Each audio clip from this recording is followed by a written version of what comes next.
sarte ji çiyayan denge dîroke di nav daran her kevir her ah çîrokek dibêje welatê min Kurdistan dil min diêşe her dihêje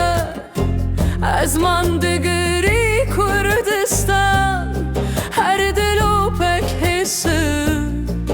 dibe deryaxê man lê dîsa jî em li ser piyan dimînin em ê stranan bibêjin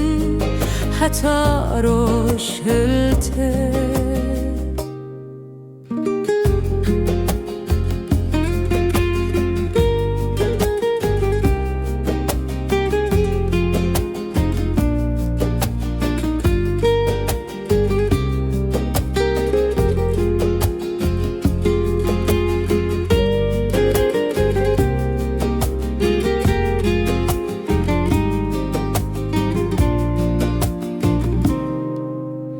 Dêw bav digirin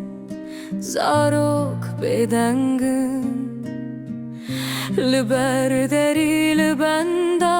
sibeyek nûne lê hêvîna mire di nav xwînê de şin dibe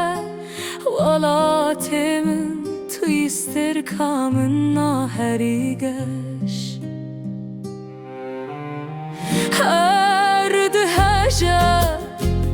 ez man digirî Kurdistan her dilopek hîsir dibe deryaxê man lê dîsa jî em li ser piyan dimînin em ê stranan bibêjin heta roj hiltê bila şewkur be bila tarî be hêviya me mîna agir geşe em ê dîsa rabin ji nav xweliyê ji bo azadiyê em ê her dem tê bikoşin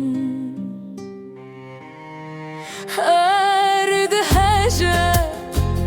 ez man digirî Kurdistan her dilopek hêsir dibe deryaxê man lê dîsa jî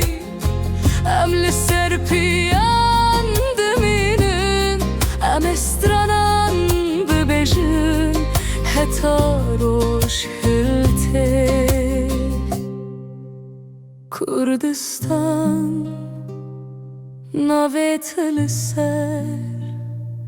zimanê min e heta dawiya jiyanê tu di dilê min de yî tu di dilê